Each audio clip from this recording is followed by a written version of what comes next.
Bonjour à tous, Ulrich Génisson, fondateur d'Eat Fat to Be Fit, la première communauté du régime cétogène.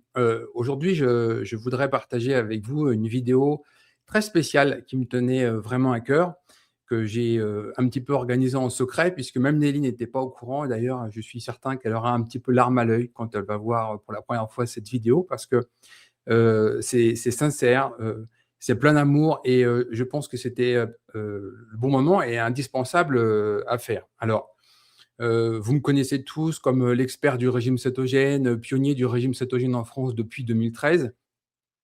Mais ce que vous ne savez pas forcément, c'est, les coulisses, la vie privée, d'où je viens exactement et une particularité, essentielle dans ma vie, dans mon parcours, parce que je pense que je prends aujourd'hui beaucoup trop de place par rapport à d'autres personnes qui sont dans l'ombre et donc je tenais par cette vidéo à m'expliquer et à vous les présenter et ça c'était pour moi, indispensable à faire aujourd'hui. Alors, je suis Ulrich Génisson et je n'ai pas honte de dire que je suis un homme à femmes parce que, j'ai eu beaucoup de chance dans ma vie et j'ai eu plusieurs femmes dans ma vie qui ont fait, l'homme que je suis et sans ces femmes, ben, je serais certainement pas grand-chose parce que j'ai eu cette chance d'avoir, dans mon enfance, dans ma jeunesse, des femmes vraiment exceptionnelles et je tenais, aujourd'hui à leur rendre hommage et à vous les présenter. Alors, en 2013, on découvre le régime cétogène. En 2015, on ouvre Eat Fat to Be Fit. On en devient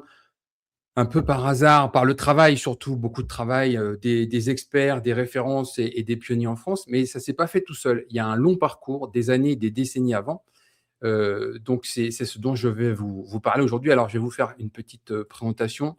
On va faire un petit rappel rapide.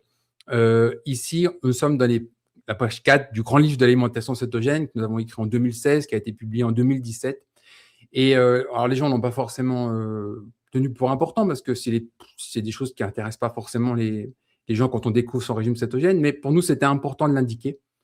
Donc une pensée spéciale, que Nelly a rédigée pour ses 3 anges gardiens, Lily, Solange et son papa. Alors Lily, c'est ma maman, Liliane. Solange, c'est ma grand-mère et son papa, parce qu'il y a une vraie histoire. Donc merci, m'avoir soutenu à chaque instant depuis votre petit nuage. Donc Lily, donc ma maman, et puis Solange d'un sourire bienveillant, redonnant confiance dans les moments de doute.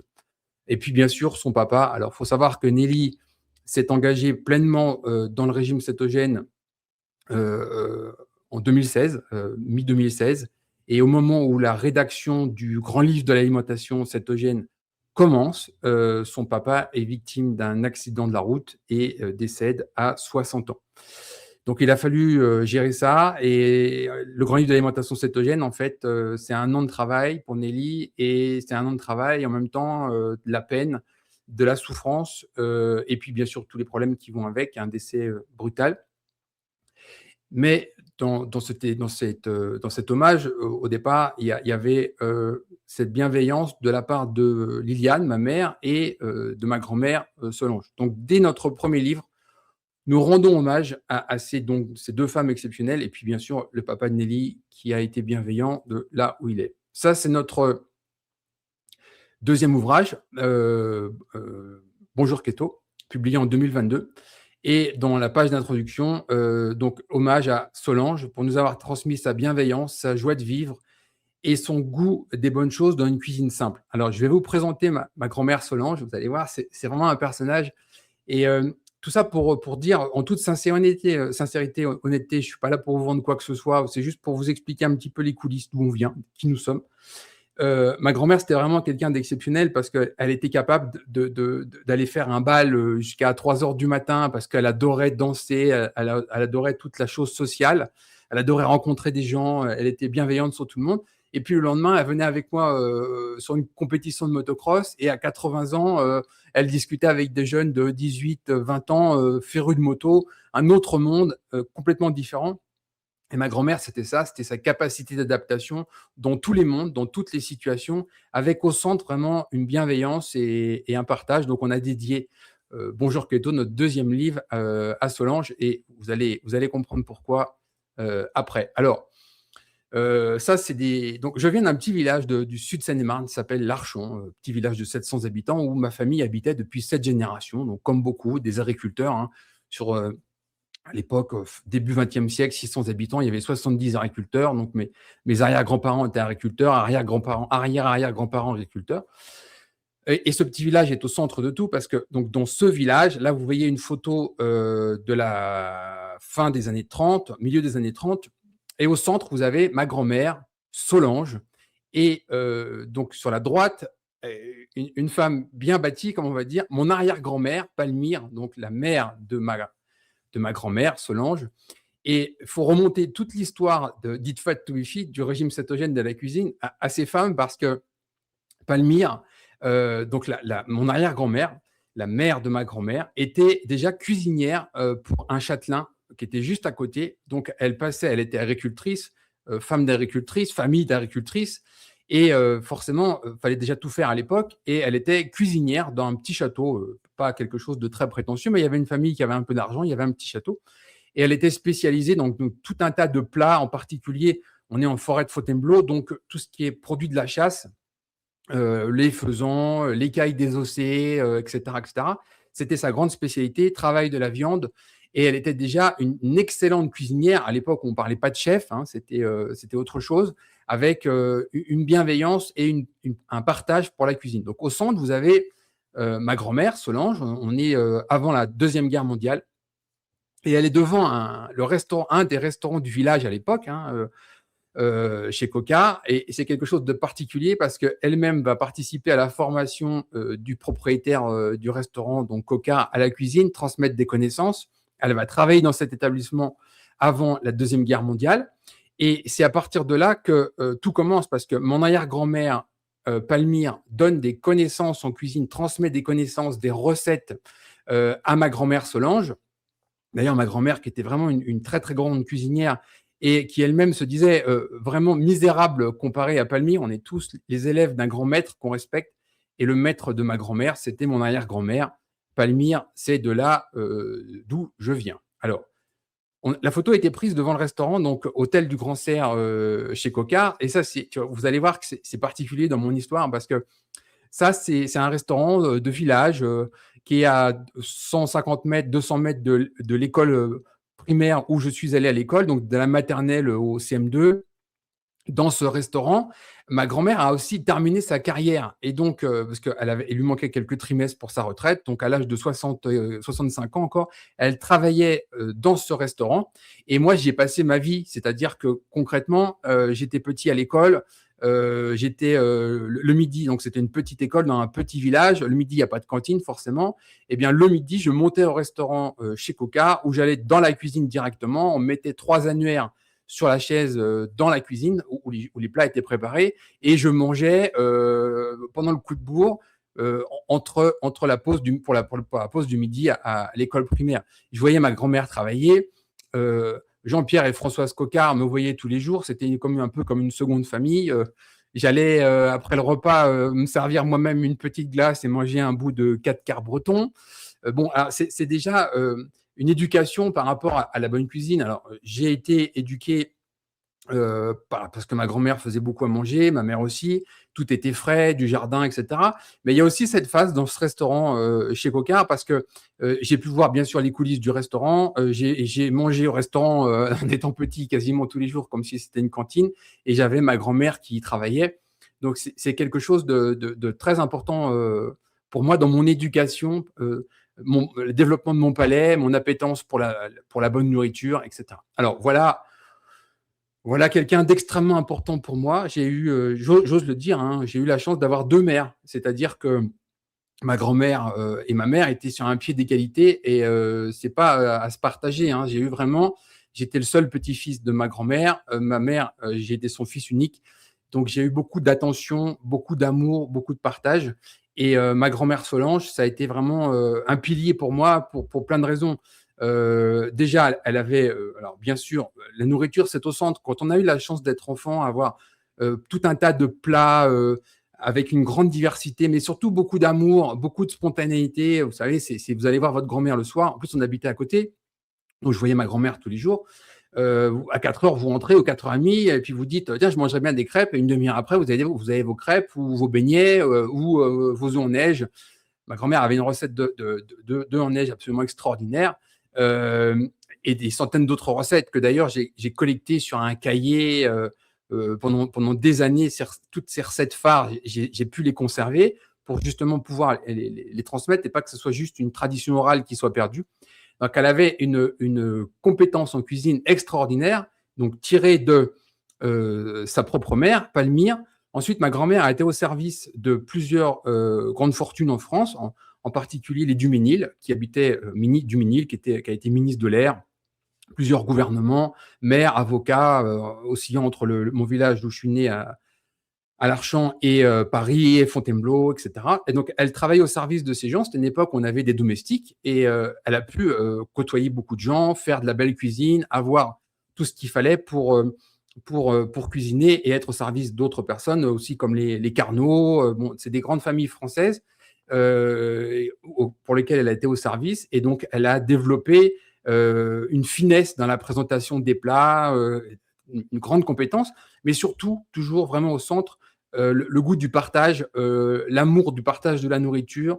Vous savez, il y a une expression qui dit que la cuisine, c'est de l'amour qui se partage ou de l'amour qui se mange, et c'est exactement ça. Moi, j'ai bénéficié de cette nourriture qui est finalement avec un ingrédient principal qui s'appelle l'amour. Et ma grand-mère a été vraiment, ma grand-mère Solange a été vraiment au centre de ça. Et donc, je la remercie beaucoup, parce que il y a plein d'anecdotes que les gens me ressortent 30 ou 40 ans plus tard, hein. Quand je faisais du motocross dans les années 80 et 90 dans cette région, les gens me disent, ah ouais, mais alors les barbecues avec ta grand-mère, etc. Vous savez, c'est des jeunes qui ont 20, 25 ans, et ma grand-mère était la seule de cet âge. Elle a déjà plus de 80 ans, et elle était, il n'y avait pas de différence d'âge, en fait. Les gens venaient, la tutoyaient, la charriaient, et c'était quelqu'un vraiment d'exceptionnel, et je tiens vraiment à le saluer. Et je le vois maintenant encore plus avec le recul maintenant qu'elle n'est plus là, parce que je comprends bien qu'on n'a pas tous la chance d'avoir une grand-mère comme j'ai eu. Mamie Solange, c'était quelqu'un d'exceptionnel. Bon. La deuxième femme, mais au même niveau que ma grand-mère, importante pour moi, c'est ma mère, Liliane. Et donc, pour l'anecdote, quand même, j'ai perdu ma grand-mère Solange en février 2009, et on a décelé la tumeur cérébrale, le glioblastome de ma mère, en juin 2009. Donc 2009, ça n'a vraiment pas été une très grande année.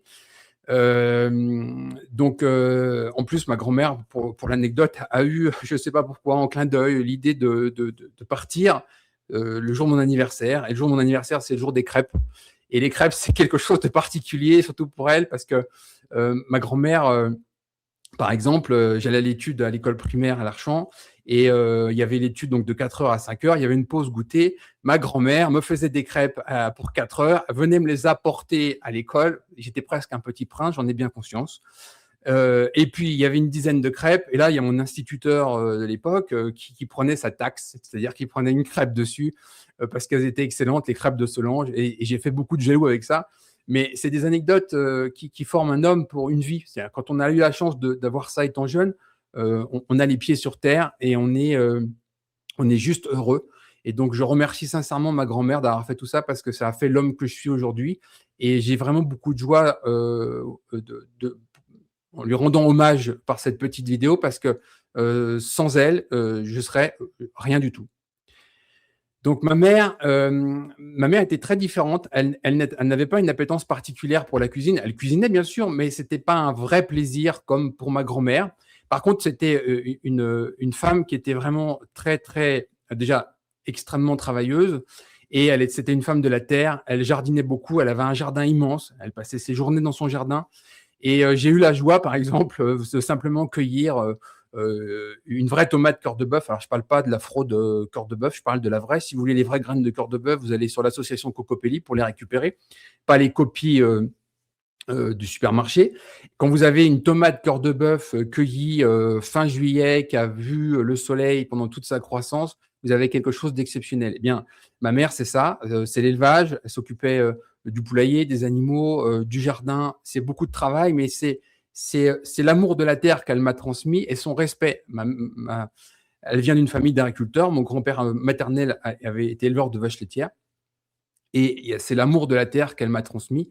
Et c'est surtout, en tant que fils unique, un amour illimité, inconditionnel et une confiance qui fait que je suis l'homme d'aujourd'hui. C'est grâce à l'addition du travail de ma grand-mère et de ma mère, pour qui j'ai un respect et un amour immense et inconditionnel. Ces deux femmes ont fait l'homme adulte que je suis, et je leur dois tout ce que j'ai aujourd'hui. Voilà, une des dernières photos qu'on a pu prendre où elles étaient toutes les 2 en vie, parce que ma grand-mère est partie en 2009 et ma mère nous a quittés fin 2010. C'était l'amour sur terre. Et c'est là qu'on arrive à la troisième personne, la transmission. Alors, avec Nelly, nous avons quand même déjà une feuille de route ensemble depuis 25 ans. 25 ans de vie commune, c'est pas rien. J'ai passé plus de mon temps de vie avec elle que sans elle. Mais alors là où ces personnes, ma mère et ma grand-mère, sont exceptionnelles, c'est qu'elles ont accueilli Nelly comme si c'était leur fille ou leur petite fille. Et bon, et il y a pas eu, il y a pas eu de différence, il y a pas eu de jalousie, il y a pas eu de elle est vraiment rentrée dans la famille Génisson comme si c'était la fille ou la petite fille qu'ils avaient jamais eue. Et donc c'est là que la passation de pouvoir, la passation de la transmission entre femmes se fait, à la fois avec ma mère et Nelly, et à la fois avec ma grand-mère Solange et Nelly. Et Nelly, n'ayant pas eu cette chance d'avoir ce background de bonne nourriture, d'amour de la cuisine, de partage, d'amour, d'amitié grâce à la nourriture, c'est avec ma grand-mère et ma mère qu'elle a pu découvrir ça. Et immédiatement, forcément, elle a bénéficié de ce que j'ai bénéficié étant enfant, parce que j'ai compris que c'était une chance. Pas tout le monde a cette chance-là. Et donc, ma grand-mère, immédiatement, a pris Nelly un peu sous son aile et lui a transmis à la fois des connaissances techniques. C'est bien, les connaissances techniques, c'est important, les recettes, savoir faire des choses, c'est très, très bien. Mais il y a quelque chose qui va au-delà de ça. C'est quelque chose d'immatériel, c'est une confiance en soi. C'est cette capacité, par exemple, que ma grand-mère avait, où elle avait prévu qu'on nous dînions à 2 ou à 3 un soir, et finalement, il y a 6 personnes qui arrivent à l'improviste, et elle sort un repas, un banquet pour 10 personnes avec tout ce qu'elle a à la maison, dans son frigo, dans son placard, à la cave, parce que bien sûr, quand on fait du jardin, ben, on a une cave avec tout un tas de légumes qui sont lacto-fermentés, pas stérilisés, des charcuteries, des viandes, des terrines, etc., qui sont en bocaux. Enfin, tout ça, ça a été c'est un mix entre à la fois le jardinage, l'élevage et la cuisine. Et donc, cette capacité qu'elle avait à faire des banquets complètement improvisés en moins de 2 heures, eh ben, c'est une confiance en soi, c'est une envie de partager, de faire plaisir, etc. Et ça, je l'ai vu, moi, des centaines de fois. Mais quand Nelly, elle a découvert ça, bah, elle a été immédiatement contaminée. Et donc, j'ai vraiment été heureux de voir à quel point il y avait cette transmission entre femmes, donc, qui revient de mon arrière-grand-mère, à Palmyre, à ma grand-mère Solange, ma maman Nelly, et puis Nelly, dernière génération, qui se retrouve chargée finalement de transmettre un peu ça. Elle n'a pas eu la joie de vivre ça étant enfant, mais elle a pu le vivre en étant adulte, jusqu'à la disparition de ma grand-mère en 2009 et la disparition de ma mère en 2010. Alors Nelly, sincèrement, je tiens à lui rendre hommage parce que malheureusement sur YouTube, bon, globalement, vous me voyez beaucoup trop et elle pas assez. C'est quelqu'un de coulisses, c'est quelqu'un de discret, mais Nelly, c'est quelqu'un qui mérite d'être beaucoup plus reconnu. Nelly ne court pas après les diplômes, elle ne court pas après les reconnaissances et les trophées. Elle, sa récompense, c'est quand elle a quelqu'un au bout du monde qu'elle ne connaît pas, qui a lu son livre et qui lui dit j'ai perdu 50 kilos, j'ai retrouvé une parfaite santé, j'ai fait vos recettes, qui sont le fruit de son travail, le fruit de son envie de partager, et qui a retrouvé une parfaite santé. Il faut comprendre que ma grand-mère et ma mère lui ont transmis, m'ont transmis aussi, donc tout ça, ça fait juste qu'une famille, des connaissances, des compétences en cuisine. Et notre découverte du régime cétogène n'a fait que transformer ce patrimoine, cet héritage culinaire, pour le passer en cétogène. On n'a pas fait, c'est pas des inventions en partant de zéro, c'est toujours inspiré à partir d'une base qui a été transmise de façon familiale. Et Nelly, elle a fait un travail incroyable en cuisine. Vous savez, on parle de pionniers, on est les pionniers de l'alimentation cétogène en France, ok? Dans l'alimentation, il y a nourriture. Et donc, il n'y a pas d'alimentation cétogène, il n'y a pas d'eat fat to be fit s'il n'y a pas de nourriture dans les assiettes. La magicienne en cuisine, c'est Nelly. Et Nelly, elle mérite beaucoup plus de considération et de reconnaissance qu'elle n'a eu, parce que, à part pas mal de pillages chez beaucoup de gens qui ont juste pris ces recettes et qui ont changé le nom et se le sont appropriés après que Nelly a passé des journées, des semaines, des mois de travail sur certaines recettes. Ça, elle a eu pas mal de pillages, ça oui, mais une reconnaissance par rapport à son travail en cuisine cétogène, non. On voit beaucoup de gens aujourd'hui qui nous informent que en régime cétogène, on peut mettre tel ou tel ingrédient. Ben oui, c'est juste parce que Nelly, elle a passé il y a 10 ans le travail nécessaire, elle a fait le travail nécessaire pour savoir si oui ou non on pouvait l'intégrer et faire les recettes avec. Et malheureusement, c'est un peu passé à la trappe, donc je tiens à mettre un peu l'église au milieu du village. Je viens d'un village où il y a une belle basilique, hein, à l'Archamp. Donc Nelly, c'est quelqu'un de malheureusement pas assez reconnu, et surtout son travail, son investissement, pas assez reconnu. Donc je tiens à le saluer ici. Le régime cétogène en France, sans les 400 recettes publiées par Nelly, je ne parle même pas de celles qui ne sont pas publiées, il serait certainement très différent. Donc elle a mon respect le plus sincère. Nelly, c'est vraiment quelqu'un de travailleur. Elle va jusqu'à même se mettre en danger physiquement. Je l'ai vu avec la rédaction de Bonjour Keto, où ça allait même beaucoup trop loin. 2 ans de travail ininterrompu. Donc sincèrement, Nelly, bravo pour ce que tu as fait. Je suis certain que ma maman Liliane, ma grand-mère Solange et ton papa Jean-Paul, d'où ils sont, peuvent être fiers de toi et de ton travail. Donc, je ne veux pas vous montrer beaucoup de photos, ça ne sert à rien. Tout ça, ça a déjà été publié il y a longtemps. Mais Nelly, c'est la rigueur. On travaille, on travaille, on travaille, on essaye, on améliore. Ce n'est pas encore parfait, on améliore, on essaye dans d'autres conditions.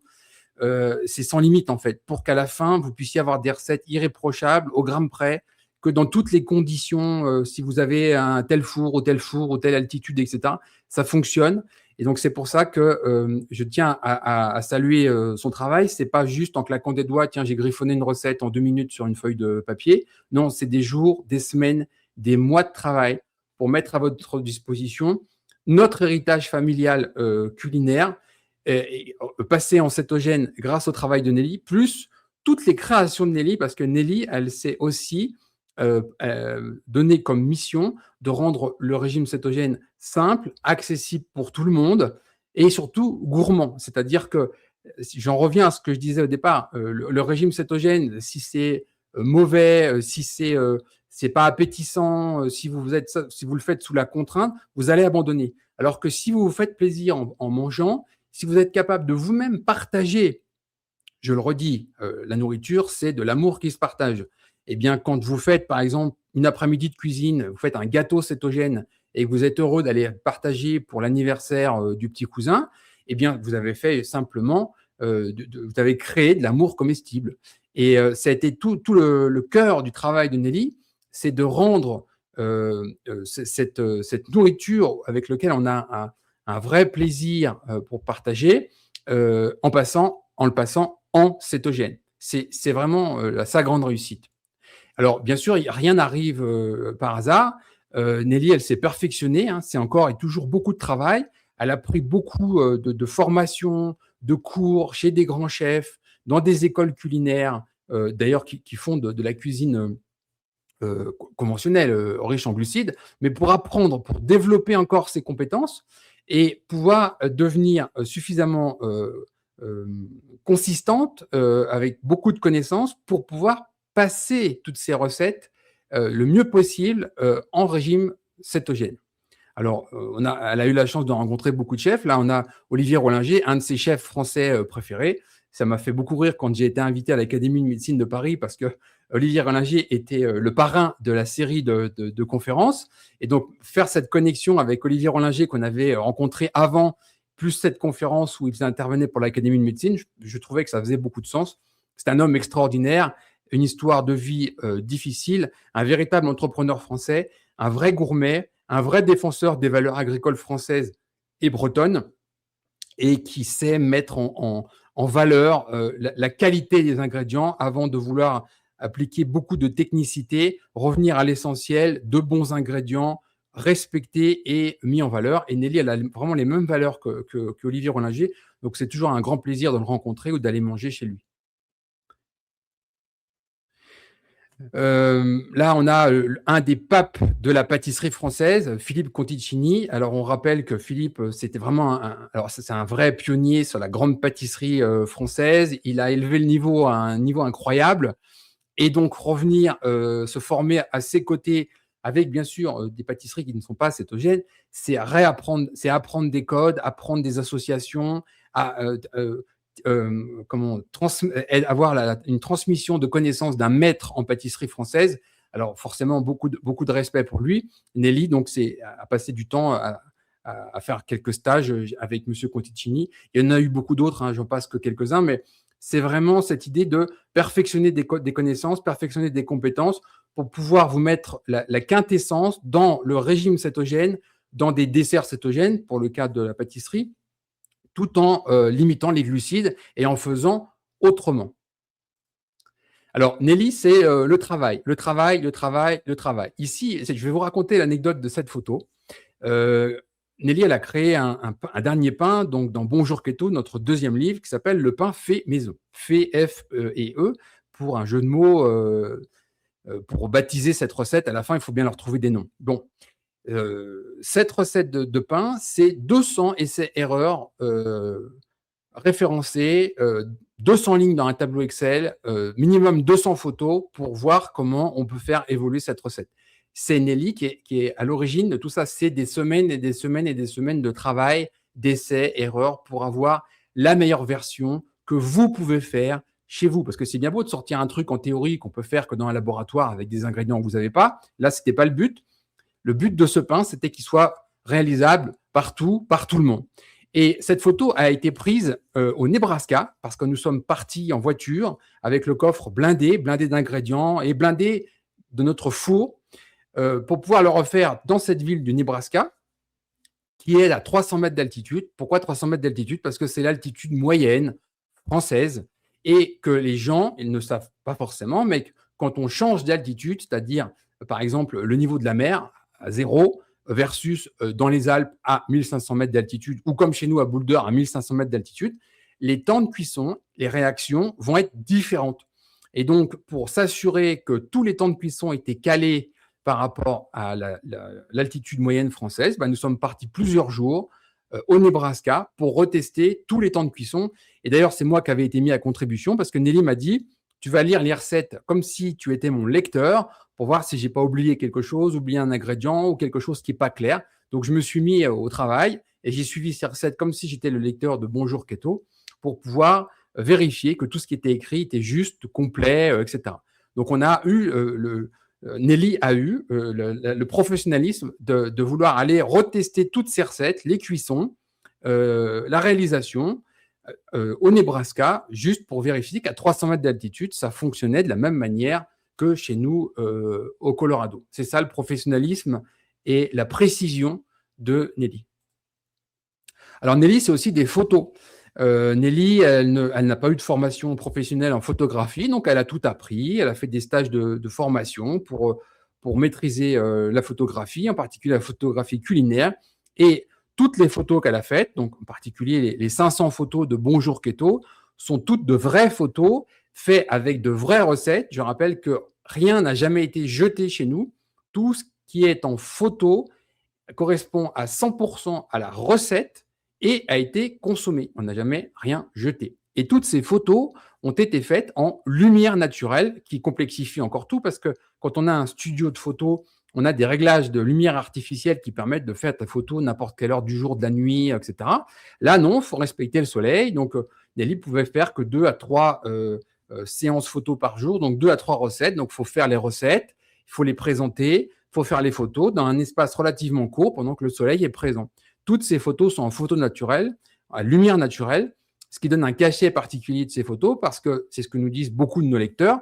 La photo qui est dans le livre, c'est exactement ce que vous avez chez vous si vous suivez les indications. C'est aussi pour ça que nos livres sont 2 best-sellers l'un après l'autre. parce que on n'a menti à personne. Nelly, c'est l'honnêteté, la sincérité, le travail, le sérieux, la rigueur. Et les lecteurs ne s'y trompent pas. Quand ils lisent une recette, ils la font à la lettre et ils ont exactement chez eux ce qu'il y a en photo. Donc, je tiens vraiment à déclarer publiquement mon amour pour Nelly et surtout en tant qu'homme, hein, à la fois un grand respect pour son travail, parce que Nelly, c'est du sérieux, on ne rigole pas. Même si on a beaucoup rigolé, quand on travaille, il n'y a pas d'à peu près, il n'y a pas d'approximation, il n'y a pas de brouillon.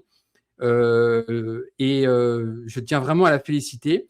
Et je me fais le porte-voix de ceux qui ne peuvent pas parler. Je suis certain que Jean-Paul, son papa, qui n'est plus là, Solange, ma grand-mère, qui n'est plus là depuis 2009, Liliane, ma mère, qui n'est plus là depuis 2010, seraient très très fiers du travail de Nelly, qui, à l'autre bout du monde maintenant, puisque nous avons quitté la France en 2020, vient transmettre ce patrimoine culinaire, ce goût pour la bonne nourriture, ce goût pour les bons ingrédients de qualité, le respect des ingrédients, les saveurs. Vous n'imaginez pas, quand par exemple Nelly a dressé une table, je me rappelle il y a quelques années maintenant, la première fois on a mis des œufs en neige à disposition des Américains, ils ne connaissaient absolument pas la recette. Quand je vois cette recette initiale de ma grand-mère, qu'elle tenait de sa mère, que Nelly a repris et a passé en cétogène et présente à des Américains au bout du monde, bah, on voit une continuité, on voit les fondamentaux de la cuisine, le partage d'émotions. On a tous des souvenirs qui sont associés à des plats, à des aliments, à des ingrédients. Eh bien, moi, j'ai eu beaucoup de chance parce que, étant petit, j'ai pu beaucoup en profiter. Et je suis vraiment très heureux de pouvoir constater, 25 ans après, que Nelly, aujourd'hui, est la parfaite héritière de tout ce patrimoine culinaire qui vient de mon arrière-grand-mère, de ma grand-mère, de ma mère, qui lui a été transmis. C'est vraiment une histoire de femme. Et je pense que les femmes sont bien meilleures que les hommes pour tout ça. Donc, je tiens vraiment à rendre un hommage sincère pour toutes ces femmes qui font les hommes que nous sommes aujourd'hui. Et je tiens vraiment à dire merci. Merci à Solange pour tout ce qu'elle a fait quand j'étais petit. Merci à ma mère, Liliane, pour tout ce qu'elle a fait aussi quand j'étais petit. Et merci d'avoir accueilli Nelly comme si c'était ma sœur. Un partage total et un amour total qui permettent aujourd'hui à Nelly de vous transmettre à vous tous ses connaissances, ses compétences en cuisine et en cuisine cétogène, ce qui vous permet à votre tour de partager de l'amour qui se mange. Merci à tous de m'avoir écouté pour ce petit témoignage qui me tenait vraiment à cœur. Et bravo aux femmes et merci aux femmes qui ont fait Eat Fat to Be Fit. Mon arrière-grand-mère Palmyre, ma grand-mère Solange, ma mère Liliane et maintenant Nelly. Merci.